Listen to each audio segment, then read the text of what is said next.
Bonjour, je m'appelle Rami Ajroud, et accompagné de Ulysse Riccio, Vincent Rebaud et Thomas Moras.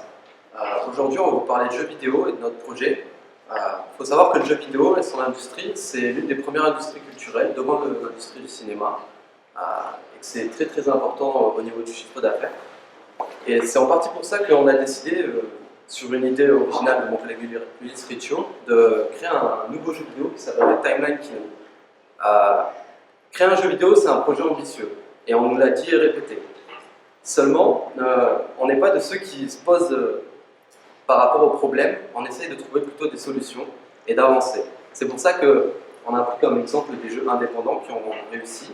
Je prends pour exemple Minecraft, il y a beaucoup d'autres exemples. Et nous, par rapport à ça, on a trouvé une solution qui est de ne pas implémenter le moteur de jeu, par exemple, en utilisant directement Unity. Notre jeu, son principe est simple. C'est un jeu de simulation de vie réelle avec un gameplay basé sur une timeline. La timeline, c'est quoi? C'est l'écoulement du temps d'une certaine époque révolue, il y a plusieurs milliers d'années, jusqu'à dans le futur.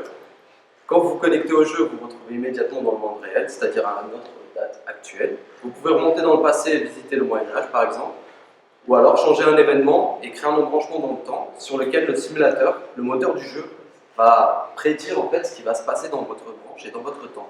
Parce qu'on s'est souvent posé cette question, qu'est-ce qui s'était passé si par exemple la France avait perdu la Seconde Guerre mondiale? Qu'est-ce qui se serait passé si Hitler n'était pas né?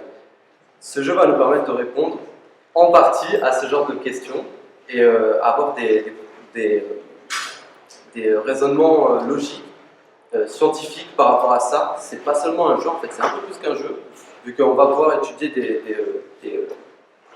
des problèmes physiques, des problèmes sociologiques, démographiques, économiques, en se basant sur les comportements des joueurs, plus le comportement de notre moteur de jeu qui va simuler tout ça, en utilisant des algorithmes de machine learning.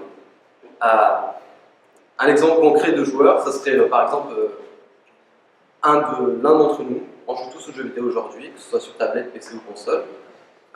On se connecte, on utilise son casque de réalité virtuelle. Aujourd'hui, ça tend à se démocratiser avec les téléphones. Et on retrouve ses amis, et dans ce monde virtuel, on va pouvoir créer des quêtes, créer des scénarios, créer beaucoup de choses et créer des mondes à part qui seraient partagés entre amis, par exemple, et créer une communauté ainsi. De notre côté à nous, ça nous permet de ramener du revenu en plaçant des pubs, par exemple, ou des événements sponsorisés dans notre jeu. Et du coup, par rapport à ce projet, nous, ce qu'on aurait besoin surtout, c'est de l'architecture logicielle pour tout ce qui est communication entre les différents clients et les serveurs. Et aussi beaucoup de machine learning et d'IHM par rapport à la réalité virtuelle. Si vous avez des questions, n'hésitez pas à les poser sur Slack. Merci.